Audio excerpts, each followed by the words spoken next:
우리 사사기 21장 마지막 장입니다.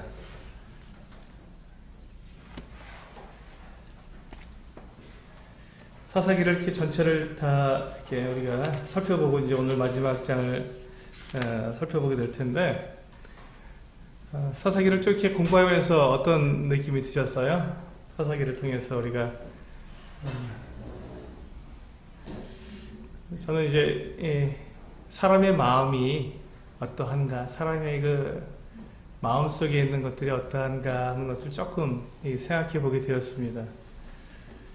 근데 중요한 것은 이제 이 말씀이 이 사사기를 통해서 우리가 순종에 대해서 이렇게 살펴봤기 때문에 정말 우리가 순종하는 것이 무엇인가, 순종하는 것이 무엇인가 하는 것에 대해서 저도 이제 많이 생각하게 되었고, 내가 이렇게 순종을 잘하는 사람이 아니었구나 하는 생각을 먼저 갖게 되었습니다. 그리고는 어떤 상황이 주어졌을 때 내가 누구에게 순종해야 할 것인가 하는 부분을 먼저 생각하게 되더라고요. 참 감사한 것은 저도 사사기 21장까지 순종이라는 주제로 이렇게 말씀을 교제하면서 제가 배운 것이 있다면, 내가 누구에게 먼저 순종해야 하는 것인가?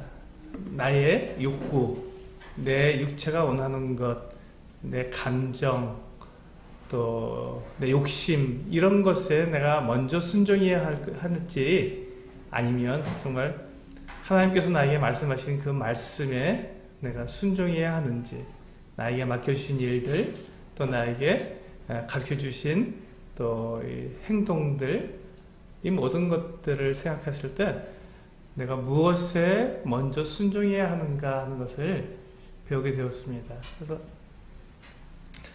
어떤 일이 주어졌을 때 정말 내가 내 감정으로는 그냥 그렇게 하고 싶지 않지만 하나님께서 나에게 말씀하시는 것이 있다면, 내 감정이 우선이 아니라 하나님 말씀이 우선이니까 하나님 말씀에 내가 순종해야겠다는 마음으로 내 감정이나 또 내 욕구 이런 것들을 갖다 이렇게 잠재우고 하나님 말씀이 우선이다 하는 것들을 나에게 계속해서 이야기하고, 내가 하나님 말씀의 나를 이렇게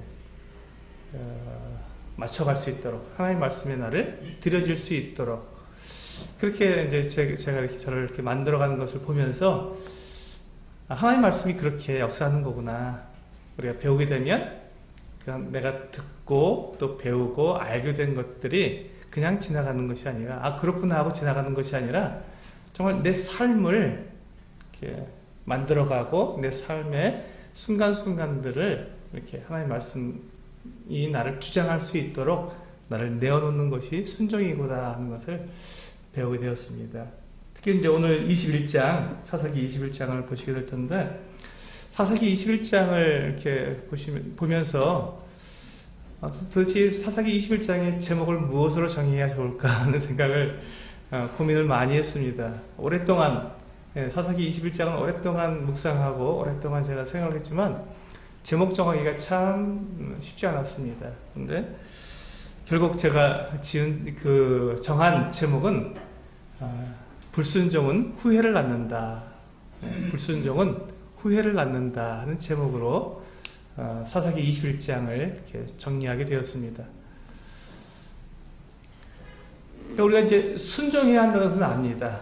순종해야 하는 것을 알고, 또 순종을 어떻게 해야 하는 것도 우리는 배웠습니다. 그런데 그것을 아는 것하고 실제로 내가 하나님 말씀에 따라서 내가 그대로 순종하는 것은 좀 차이가 있더라고요.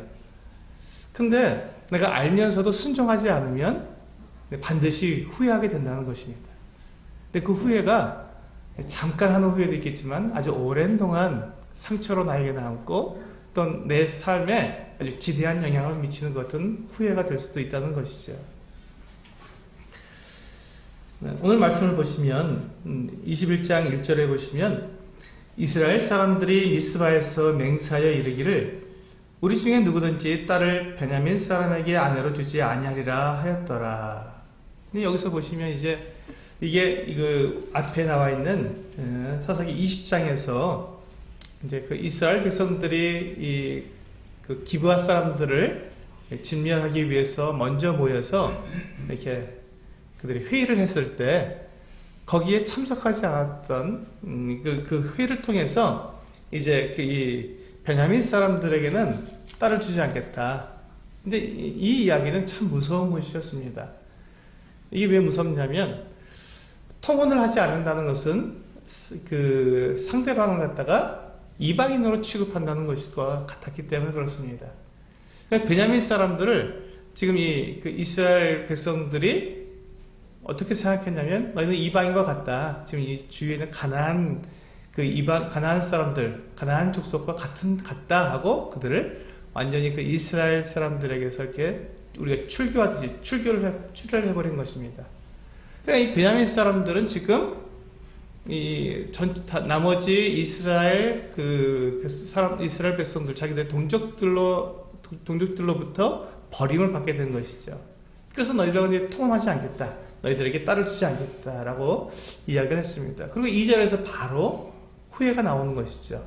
그렇게 그들이 했던 그 행동, 그 결정이 얼마나 잘못되었는 것에 대해서 바로 2절에서 후회하게 되고 있습니다. 백성이 베델에 이르러 거기서 저녁까지 하나님 앞에 앉아서 큰 소리로 울며 이르되 이스라엘의 하나님 여호와여 어찌하여 이스라엘에 이런 일이 생겨서 오늘 이스라엘 중에 한 지파가 없어지게 하시나이까 하더니 그들이 이제 깨달은 거예요. 그들이 화가 나고 정말 격분해서 결정을 내렸습니다. 회의를 하고 결정을 내렸습니다. 베냐민 지파를 완전히 쓸어버리자, 진멸시키자, 그래 그렇게 하자 하고 그냥 막 격분해서 그들이 일어나서 전쟁을 했고 2번이나 패한 다음에 3번째 가서 베냐민 지파를 완전히 다 진멸할 수 있었는데 그들이 얼마나 철저하게 진멸했는지 도망친 사람 딱 600명 이외에는 남은 사람이 없었던 것입니다. 베냐민 지파 가운데 수만 명 가운데 남녀노소를 불문하고 다 죽여서 그들이 도망해서 숨어서 겨우 죽임을 면한 600명 군사 600명 이외에는 베냐민 지파 사람들은 한 사람도 남김없이 다 죽게 된 것입니다. 그들의 이 분노와 그들의 그 혈기가 한 지파를 완전히 진멸시켜버린 것이죠. 그들은 그렇게 할 때 그들이 잘했다고 생각을 했습니다. 하나님의 그 진노로 그 베냐민을 갖다가 이렇게 응징했다. 어떻게 그런 일이 이스라엘 백성들 가운데 있을 수 있느냐라는 생각을 가지고 진멸을 했는데 진멸하고 난 다음에 돌아보니까 이게 너무 큰 일인 것이었습니다. 한 지파가 사라져버리는 것이었어요. 하나님께서 이 야곱에게 12아들을 주시고 그 12아들을 통해서 이스라엘 나라를 세우시는 이 12지파를 세우셨는데 그 중에 한 지파를 그들의 분노 가운데서 그들의 혈기로 그냥 말살시켜버린 거예요. 그리고 그들에게 딸도 주지 않겠다고 했으니 남은 사람 600명이 자녀를 생산할 수가 없어서 그 대를 이어갈 수도 없는 상황이 된 것입니다. 그들은 이스라엘 백성들이 무엇을 실수했냐면 그들의 연합됨, 그들의 공동체라는 것을 생각을 못했던 거예요. 분노와 어떻게 그럴 수 있냐고 하는 이 손가락질, 그리고 이 군중 심리에 의해서 한 지파의 베냐민을 갖다가 공격하느라 그들이 한 형제라는 것, 그들이 한 가족이라는 것, 그리고 하나님께서 12지파를 주셔서 한 민족을 이루가신 형제라는 것을 잊어버리고 그들을 그냥 정죄하고 진멸하는데 바빴던 것이죠. 그러고 나서 생각해 보니까 한 지파가 없어져 버린 거예요.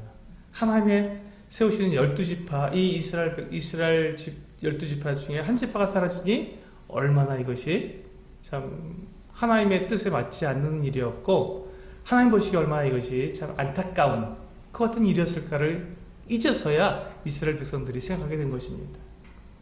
그래서 이제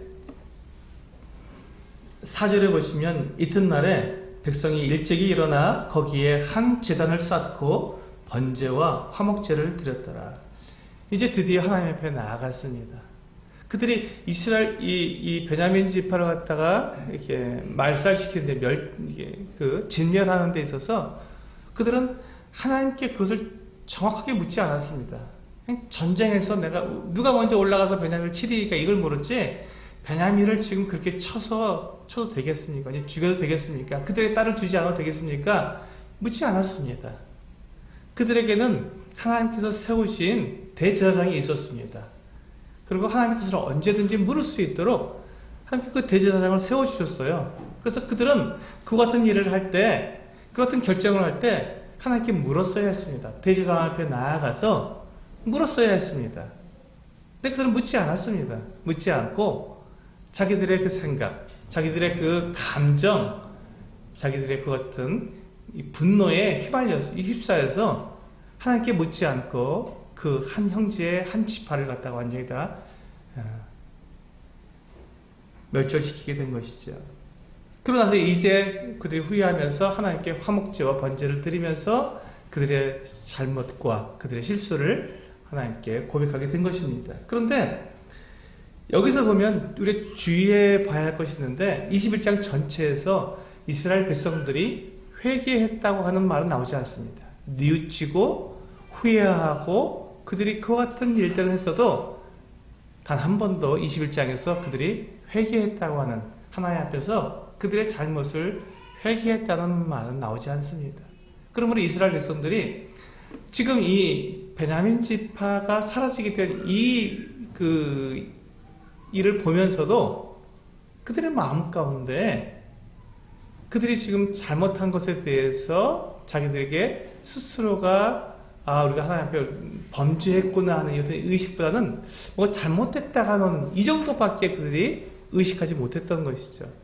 하나님 앞에서 나를 돌아보게 될 때 내가 얼마나 잘못했는가, 그것을 우리가 보게 될 때 하나님, 우리는 범죄자로서 나 자신을 하나님께 내려놓아야 되는데 그러지 못하고 그걸 축소시킨 것이죠. 나의 잘못을 축소시키고 누구에게 전가했습니까? 이게 5절에 보시면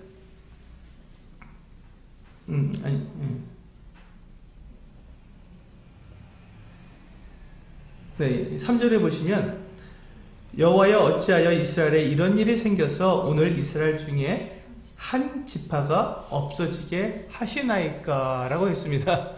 이 근본 원인이 누구에게 있다는 거예요? 하나님께 있다고 그들은 얘기해요. 자기들도 물론 잘못했지만 하나님께서 이걸 다 허락하시고 하나님께 하게 하셨으니 하나님께서 책임이 있다고 하는 거예요. 그러면서 그들은 자기들의 잘못에서 빠져나간 것이죠. 너무 큰 잘못을 그 죄를 갖다 지지 않기 위해서 빠져나간 것입니다. 그리고 그들 보면요, 뒤에도 보시면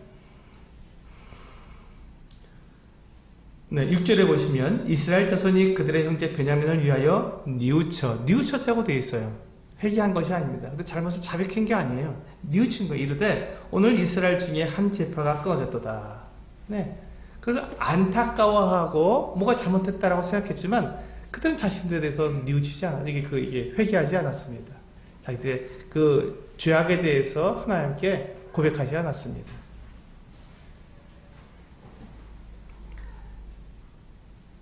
네, 그리고 15절에서 보시면 이와 같이 되어 있습니다. 15절을 보시면 백성들이 베냐민을 위하여 뉘우쳤으니 이는 여호와께서 이스라엘 지파들 중에 한 지파가 빠지게 하셨음이었더라. 이들은 뉘우치고 후회하고 그들이 정말 뭔가 잘못됐다고 그렇게 느끼기만 했지 그것을 통해서 자기들의 죄를 고백하지 않았던 것입니다. 이게 지금 이 마지막 사사기 21장에 나오는 가장 근본적인 문제였습니다.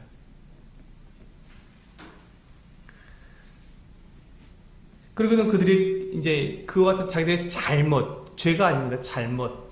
이게 좀 문제가 생겨 이 문제를 갖다가 해결하는 방법을 그들이 마련해냈습니다. 8절에 보시면 또 이르되 이스라엘 지파 중 미스바에 올라와서 여호와께 이르지 아니한 자가 누구냐 하고 본즉 야베스 길르앗에서는 한 사람도 진영에 이르러 총회에 참여하지 아니하였으니 그들이 이제 이 문제를 그들이 맹세해서 베냐민 지파 사람들에게는 딸을 주지 않겠다고 했으니 그 맹세와 상관없는 사람들을 찾아내야 했습니다.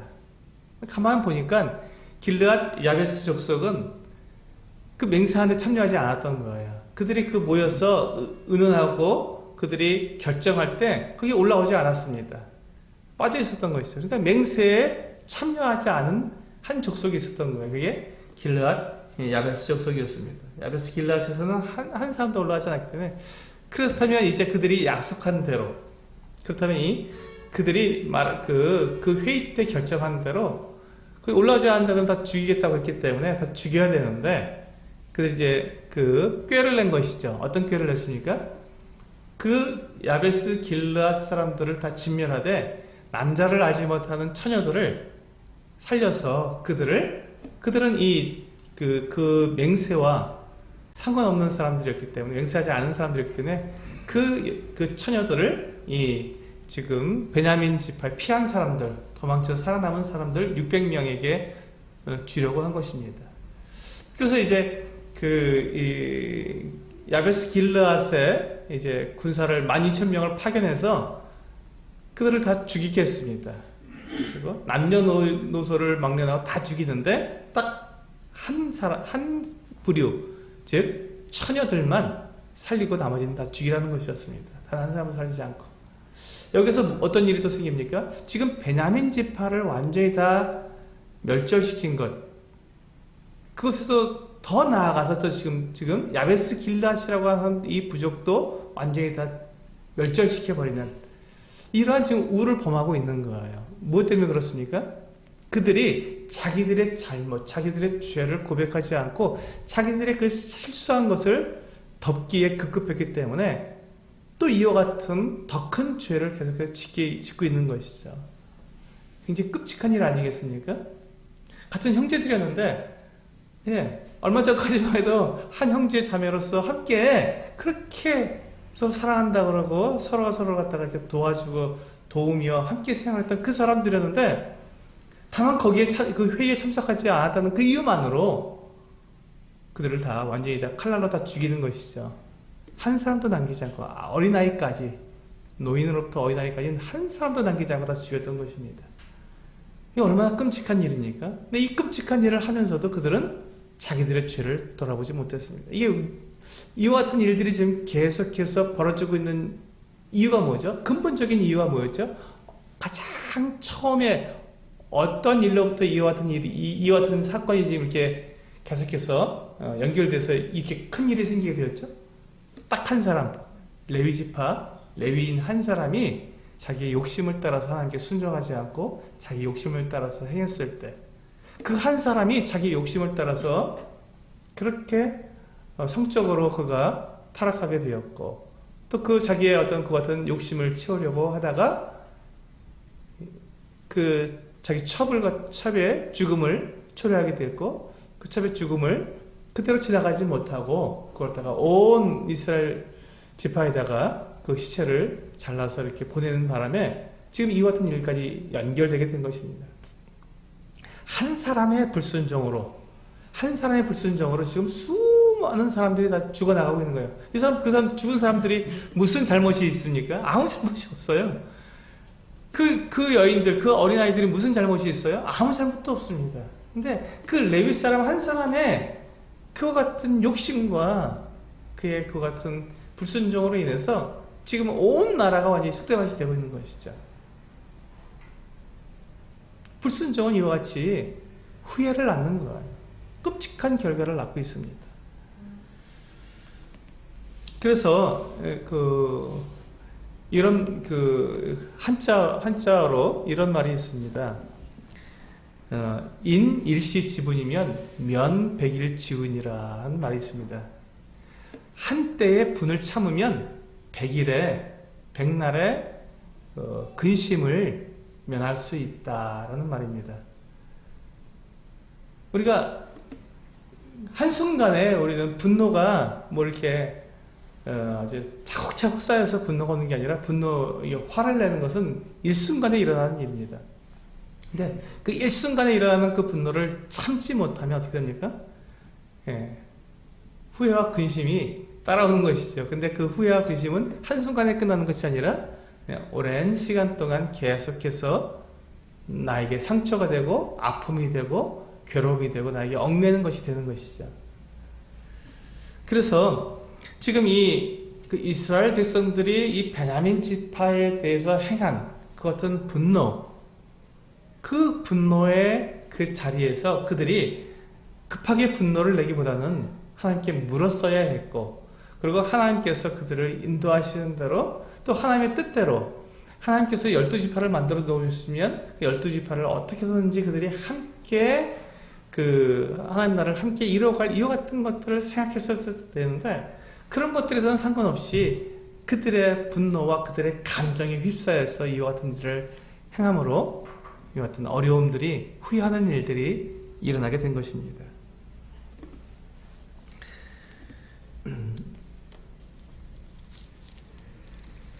여기 13절에 보시면 온 회중이 림몬 바위에 있는 베냐민 자손에게 사람을 보내어 평화를 공포하게 하였더니 그때 베냐민이 돌아온지라. 이에 이스라엘 사람이 야베스 길앗 여자들 중에서 살려둔 여자들을 그들에게 주었으나 아직도 부족하므로. 여기 보시면 이제 드디어 이스라엘 백성들이 베냐민과 평화를 선언했습니다. 누가 먼저 했죠? 네, 강한 자들이 먼저 평화를 선포해야 합니다. 약한 사람이 아무리 베냐민 지파 600명이 아무리 우리가 평화하자고 아무리 말해봐야 소용없습니다. 강한 사람이 먼저 하지 않으면, 약한 사람은 아무리 평화를 외쳐도 강한 사람이 한번 치면 끝나는 것이기 때문에 강한 사람이 먼저 하지 않으면 이 평화가 이루어질 수 없는 것이죠. 그래서 우리가 지금 이 사사기 지금 21장을 통해서 우리가 분명하게 알아야 될 것은, 공동체라는 것은 항상 강한 사람이 약한 사람의 그 어떤 연약함을 감당해야 한다는 것입니다. 그렇지 않으면 공동체가 이루어질 수 없습니다. 특히 우리는 공동체가 아니라 교회는 지체입니다. 한 몸이에요. 한 몸이기 때문에 더욱더 그렇습니다. 우리 고린도전서 12장 말씀을 한번 보시겠습니다. 고린도전서 12장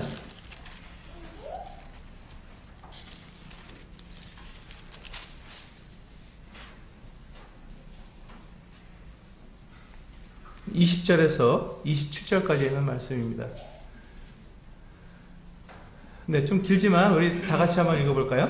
12장 20절에서 27절까지. 네, 길지만 같이 읽겠습니다. 시작. 이제 지체는 많으나 몸은 하나라. 눈이 손더러 내가 너를 쓸 데가 없다 하거나 또한 머리가 발더러 내가 너를 쓸 데가 없다 하지 못하리라.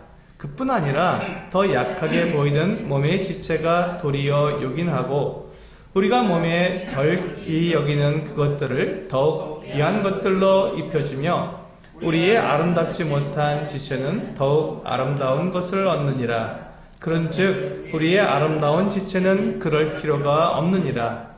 오직 하나님이 몸을 고르게 하여 부족한 지체에게 귀중함을 더하사 몸 가운데서 분쟁이 없고 오직 여러 지체가 서로 같이 돌보게 하셨느니라. 만일 한 지체가 고통을 받으면 모든 지체가 함께 고통을 받고 한 지체가 영광을 얻으면 모든 지체가 함께 즐거워하느니라. 너희는 그리스도의 몸이요 지체의 각 부분이라. 그렇습니다. 여기 보시면 너희는 그리스도의 몸이요 지체의 각 부분이다. 이게 이제 우리 교회의 모습입니다. 교회는 그리스도의 몸이고 각 지체를 이루고 있다는 것입니다.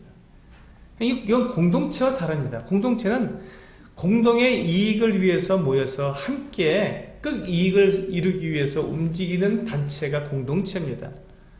교회는 공동체가 아니죠. 공동체는 우리들의 공동의 이익을 위해서 움직입니까? 그렇지 않습니다. 교회는 그리스도의 몸이기 때문에 몸은 공동의 이익을 위해서 움직이는 것이 아니라 머리의 지시에 따라서 머리가 명령하시고 머리가 지시하는 대로 그대로 순종할 뿐이지 공동의 이익을 취하지 않습니다. 손이 발더러 야 발 너하고 나하고 공통점이 뭐냐? 우리 공동의 이익이 뭐냐라고 의논해서 그 둘 다 좋은 것을 취할 수는 없습니다. 손은 결코 발의 이 고통을 갖다가 이 고통을 분담할 수 없습니다. 발은 이렇게 지금 제가 서 있듯이 발은 이 온몸의 무게를 다 지탱하고 있어야 되는데 손은 그렇지 않거든요. 손은 그냥 일만 할 뿐입니다. 가벼운 일들을 할 뿐이죠. 그렇기 때문에 이 발과 손의 공동의 유익, 그 둘 다를 만족시킬 수 있는 어떤 유익을 위해서 일하는 것이 아니라 머리가 시키는 대로 각자에게 주신 그 위치에서 각자의 역할을 하도록 그렇게 말씀하신 대로 그대로 행하는 것이 지체고 몸입니다.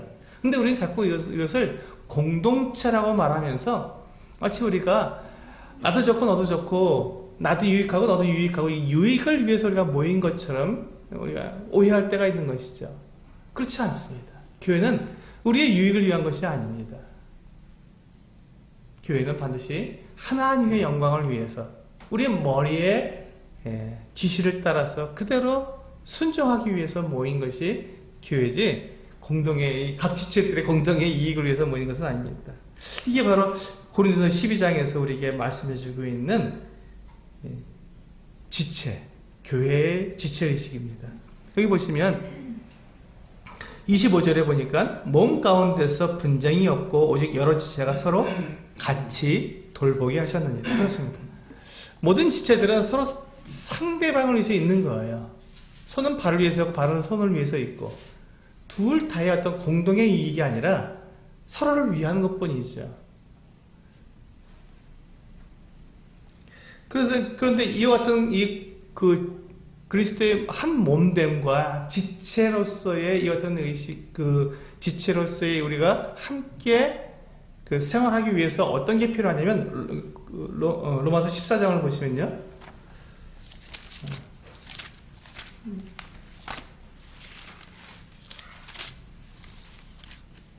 로마서 14장 1절 말씀입니다.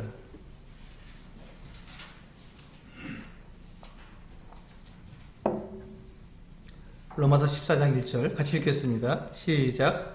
믿음이 연약한 자를 너희가 받되 그의 의견을 비판하지 말라. 여기 보시면 이게 우리가 한 몸됨 또 몸의 지체됨은 그 지체됨이 이렇게 유지되기 위해서는 이 방법밖에 없습니다.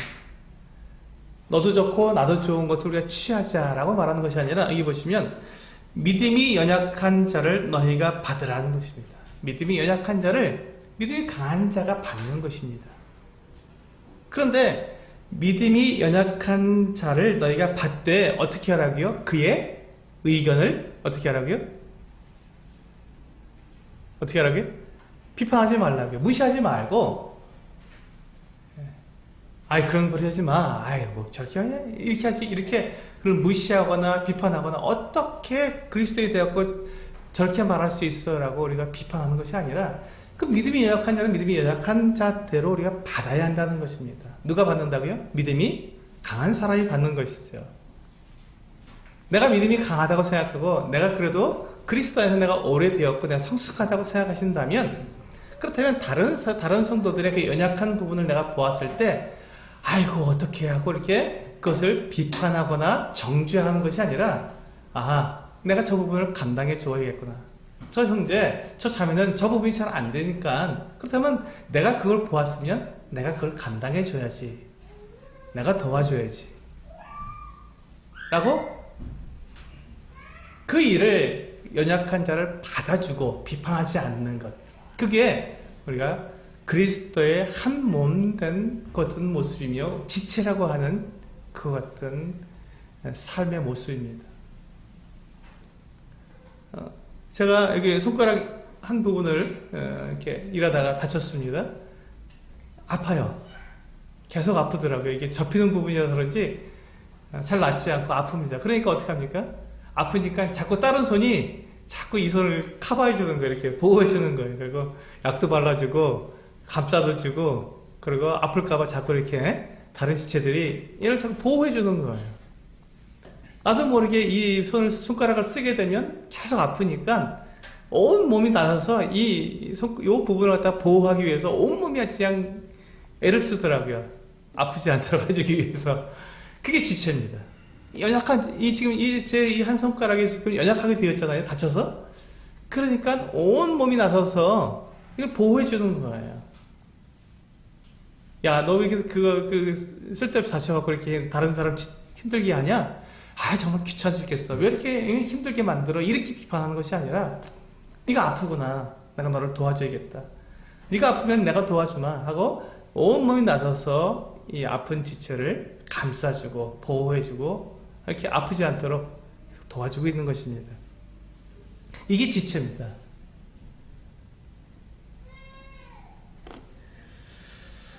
그래서 지금 우리가 이제 이 사사기 21장에서 우리가 보아야 할, 정말로 우리가 배워야 할 내용은 바로 이 연합됨, 또 지체됨, 또 하나됨, 이와 같은 것들을 배워야 합니다. 베냐민 지파 기브아 사람들이 잘못했습니다. 그래서 그 잘못한 거예요. 정말 끔찍한 일을 했습니다. 그렇다면 그들을 어떻게 해야 했다고요? 그들과 함께 그 부분에 대해서 함께 의논하고, 베냐민 지파 사람들에게, 그들에게 장로가 있으니까 그들로 하여금 이 일을 갖다가 잘 처리해낼 수 있도록 최소한의 피해를 주고 최소한의 손해를 감수하고 가장 깨끗한 방법으로 그 잘못을 도려내서 거룩하게 만들 수 있는 방법을 서로가 의논했어야 되는데, 그렇게 하지 않고 그들이 한 형제요, 한 지체임에도 불구하고 그들이 분노하고 분개하고 감정에 휩싸이고, 그래서 오로지 응징하는 것만 가지고 그들이 나아갔기 때문에 결국 그들이 후회하게 된 것입니다. 우리 또 16절로, 사사기 21장 16절로 와서 보시겠습니다. 회중의 장로들이 이르되 베냐민의 여인이 다 멸절되었으니 이제 그 남은 자들에게 어떻게 하여야 아내를 얻게 할까 하고, 또 이르되 베냐민 중 도망하여 살아남은 자에게 마땅히 기업이 있어야 하리니 그리하면 이스라엘 중에 한 지파가 사라짐이 없으리라. 자기들이 다 완전히 멸절시켜 놓고 다시 그걸 다가 살려고 하니까 너무나도 힘든 것이죠. 그리고는 이제 19절을 보시면, 또 이르되 보라, 베델 북쪽 르보나 남쪽 베델에서 세겜으로 올라가는 큰 길 동쪽 실로에 매년 여호와의 명절이 있도다 하고, 베냐민 자손에게 명령하여 이르되 가서 포도원에 숨어 보다가 실로의 여자들이 춤을 추러 나오거든 너희는 포도원에서 나와서 실로의 딸 중에서 각각 하나를 붙들어 가지고 자기의 아내로 삼아 베냐민 땅으로 돌아가라. 이게 해결 방법이었어요. 장로들이 마지막으로 이제 600명 중에서 400명에게는 그 야베스 길르앗 그 처녀들을 주었고, 나머지 200명에게는 이제 이같이 그 여인을 강탈해 가게 하는, 명절에 나와서 춤추는 여인들을 이렇게 강탈해 가게 하는 이와 같은 방법을 썼던 것입니다. 이것이 하나님의 방법이겠습니까? 그렇지 않습니다. 그렇지 않습니다. 지금 사람들이 생각해낼 수 있는 가장 현명한 방법이 바로 이것이었어요. 더 이상 그들은 이거보다 더 나은 방법을 찾아낼 수가 없었죠. 근데 이것이 과연 하나님의 그 거룩하심과 하나님의 그 영광을 나타내는 일이었냐 하는 것이죠. 그렇지 않다는 것입니다. 그렇다면 이것은 문제가 있는 방법이지요. 그들이 이와 같이 해서 그들에게 지금 여인을 아내로 얻게 해주었습니다. 그래서 베냐민 지파가 살아남았어요. 그건 맞습니다. 그러나 그 방법으로는 하나님의 영광을 나타낼 수 없었습니다. 그들이 그렇게 된 이유가 무엇입니까? 맨 마지막 절에 나와 있죠. 25절에 같이 읽어보겠습니다. 21장 25절 같이 읽겠습니다. 시작. 그때 이스라엘에 왕이 없으므로 사람이 각기 자기의 소견에 옳은 대로 행하였더라. 이스라엘에게 왕이 없었습니다. 정말로 이스라엘에게 왕이 없었을까요? 그렇지 않습니다. 이스라엘에게 왕이 있었습니다. 그것도 전능하시고 모든 전쟁에 능하신 왕이 있었습니다. 그 왕은 도덕적으로도 완전하고 정결하며 거룩한 왕이었습니다. 그런데 그들이 그 왕을 왕으로 인정하지 않았던 것이죠. 하나님께서 그들에게 분명한 왕이 되어주셨는데 이스라엘 백성들은 그 하나님을 왕으로 인정하지 않았습니다. 그리고는 이방 나라들처럼 다른 나라들처럼 왕을 세워달라고 그들이 외치기 시작한 것입니다. 하나님을 버리고 사람 왕을 세워달라고 그들이 외친 것이죠. 그들이 그렇게 이스라엘에 왕이 없으므로 하나님을 왕으로 그들이 섬기지 않았기 때문에 그 결과가 뭐라고요? 사람이 각기 자기의 소견에 옳은 대로 행하였더라. 그러니까 사람들이 생각해낼 수 있는 가장 최고의 방법이 바로 이 방법이었어요. 야베스 길라앗에 있는 그 사람, 그 부족을 다 죽이고 처녀 400명을 얻어내는 것. 그것이 첫 번째 방법이었고, 두 번째 방법은 명절에 하나님을 이때가 아마 초막절이었을 초막절날 나와서 이와 같이 춤을 출 수 있었기 때문에 초막절에 얼마나 기쁩니까? 하나님께 여호와께 이렇게 명절을 지내면서 기쁘게 나와서 춤을 추는 그 여인들을 강탈해 가는 것. 얼마나 끔찍한 일입니까? 그 여인은 얼마나 끔찍하며 그 빼앗긴 그 여인의 가족들은 얼마나 이게 황망한 일입니까? 근데 그 같은 일들을 지금 하게 된 거예요. 어디에서? 이스라엘 나라에서. 하나님의 백성인 이스라엘 가운데 이 같은 일들이 일어난 것은 그들이 각기 자기 소견에 옳은 대로 행했기 때문에 그렇습니다. 하나님께 묻지 않고 하나님의 말씀에 순종하지 않고 하나님 말씀은 그렇다 할지라도 난 이렇게 할 거야 라고 그들이 꾀를 내고 술수를 쓰고 그들의 계획과 이 모든 것들을 만들어내서 행한 것이 결국 이와 같은 일이었던 것입니다. 이 일로 인해서 이스라엘 백성들은 후회할 수밖에 없고 뉘우칠 수밖에 없는 그 같은 모습이 되었습니다. 우리에게도 마찬가지입니다. 우리 오늘 현대를 살고 있는 우리들에게도 동일합니다. 우리가 하나님 말씀에 내가 순종할 것이냐 순종하지 않을 것이냐, 내 감정에 충실할 것이냐 하나님 말씀에 충실할 것이냐, 이것에 대해서 우리는 분명하게 기준을 세워야 합니다. 우리는 감정에 치우칠 때가 참 많습니다. 내 생각에 따라서 우리가 행할 때가 참 많습니다. 그것이 옳다고 우리가 생각되는 거예요. 이렇게 하면 됐지 라고 생각하기 참 쉽습니다. 근데 우리가 거기서 조심해야 될 것은 감정보다도 하나님의 말씀이 우선이라는 것입니다. 정말 그러한가? 내가 이렇게 행하는 것이 정말 하나님께서 나에게 말씀하신 것이 맞는가라고 따져봐야 되고 살펴봐야 되고, 그래도 확신이 안 서거든 물어봐야 하는 것입니다. 하나님께서 세우신 그 책임자들이 있지 않습니까? 이스라엘 백성들에게는 대제사장이 있었습니다. 선지자들도 있었고요. 그들에게는 율법학자들이 있었습니다. 그들이 가서 물었어야 하는 것입니다. 오늘날 교회 가운데서도 인도자들이 있습니다. 그 인도자들에게 가서 물어야 하는 것입니다. 내가 확신이 안 서면 내가 분명하게 하나님의 말씀으로 내가 알지 못하겠거든 물어야 하는 것입니다. 그래서 하나님께서 정말로 원하는 것이 무엇인지 알고 그것을 우선으로 내 생각, 내 감정보다 더 우선으로 해서 내가 그 같은 일, 내가 어떻게 행할 것을 결정하는 것, 그것이 오늘 우리가 배워야 할 내용입니다. 그리고 내가 어떤 일을 할 때 결코 하나됨, 교회의 하나됨, 지체됨, 한몸됨을 결코 깨뜨리지 않는 그 같은 일들을 해야 합니다. 그렇게 하기 위해서 우리가 배워야 할 것은 한 가지는, 반드시 지켜야 할 것 한 가지는 믿음이 강한 자가 믿음이 연약한 자를 받아주는 것입니다. 받아주되 그냥 받아주는 것이 아니라 그의 의견을 비판하지 않아야 합니다.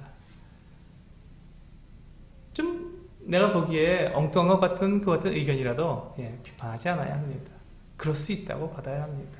그리고 그를 도와줘야 합니다. 올바르게 하나님 말씀에 성숙한 결정을 내리고 성숙한 의견을 낼 수 있도록 가르쳐주고 도와주고 세워서 함께 그리스도의 몸을 이루어가는 것입니다. 그게 오늘 우리가 이 사사기 21장을 통해서 배워야 할 그 같은 교훈이라고 생각합니다. 순종은 참 쉽지 않습니다. 근데 순종하지 않으면, 오늘 제목처럼 불순종하면 반드시 후회합니다. 그 후회가 불순종은 잠깐이지만 후회는 정말 영원한 후회가 될 수도 있습니다. 그러므로 우리가 어떤 일을 행할 때 내가 알고도 불순종하는 그 같은 어리석음을 행하지 않아야 합니다. 우리가 이것이 불순종이라는 것을 알게 된다면 즉시 멈춰야 하고 즉시 돌이켜야 하고 그리고 순종으로 나아가야 합니다. 그렇게 됐을 때 오늘 이 사사기 21장에서 말씀하신 것처럼 우리에게 하나님께서 왕이 되시고 내 삶에 하나님이 되셔서 나를 하나님의 그 거룩함으로 인도해 가시게 되는 것입니다. 사사기를 통해서 이와 같이 참 놀라운 순종에 대해서 배울 수 있게 된 것에 참 감사를 드립니다. 이렇게 해서 이제 우리 사사기 모든 말씀을 마치고요. 다음 주부터는 룻기를 공부하도록 하겠습니다.